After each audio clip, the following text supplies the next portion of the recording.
Hawaii, our 50th state, is a state like no other. These islands were initially devoid of terrestrial plants or animals. Everything had to make a journey of thousands of miles to get here, floating, flying, drifting on the wind, or piggybacking on or even in another traveler.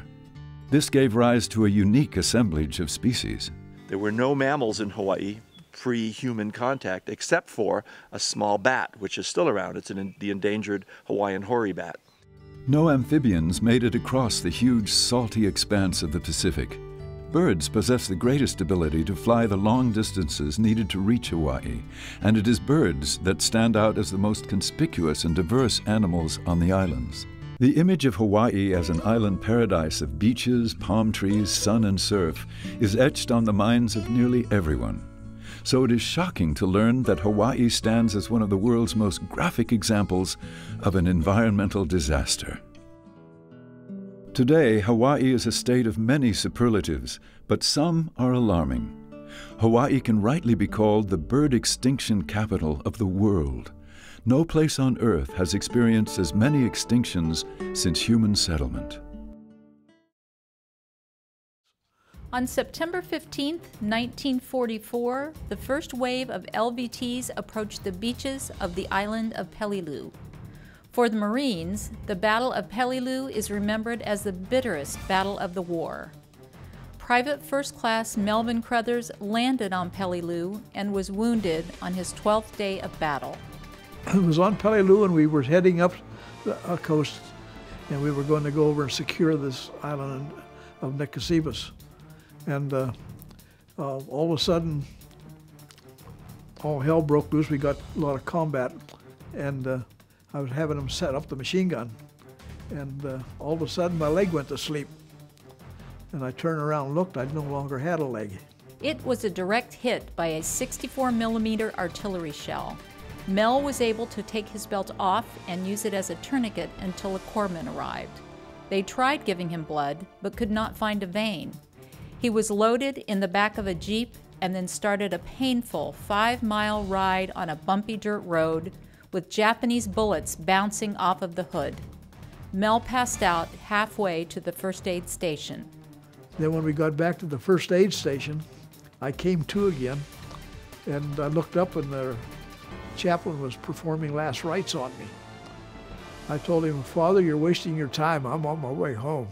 And the next thing you know, I was bouncing along on an LCVP landing craft, and I woke up. I was on the side of a hospital ship, the USS Relief.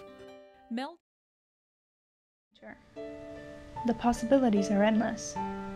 What can't they do? They could be directors, musicians, astronauts, chefs, photographers, doctors, scientists. They could be parents. 1 in 3 teenage girls is thought to get pregnant before the age of 20. Why is the percentage of teen pregnancies gaining momentum instead of decreasing? Could it be the media? Have they been swayed by their favorite TV shows, lulled into a false sense of security when the TV is on? After all, they're not the only ones getting pregnant at their young age. I was contemplating about keeping her, but I don't regret it. I wish I would have waited, but I don't regret it.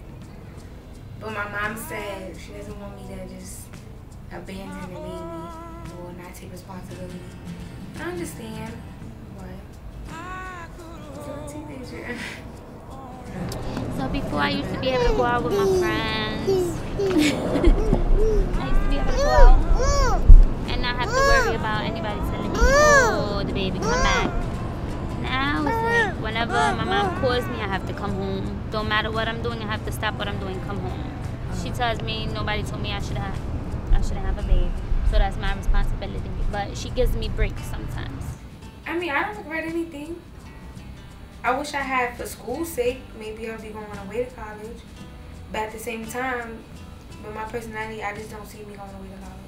Most of my friends, they have babies, but the ones that don't, I tell them, like, wait, because you have a lot of time. I feel like me doing it on my own would just, one, stop me from having another kid and teach me responsibility. 8 in 10 teen pregnancies are unintended. 79% of those pregnancies are to unmarried teens. Growing up, especially as a teenager, is one of the hardest stages in life that we are all faced with. We must let go of our carefree childhood and replace it with responsibility. But even as some do learn the necessary lessons, many others still have a long way to go.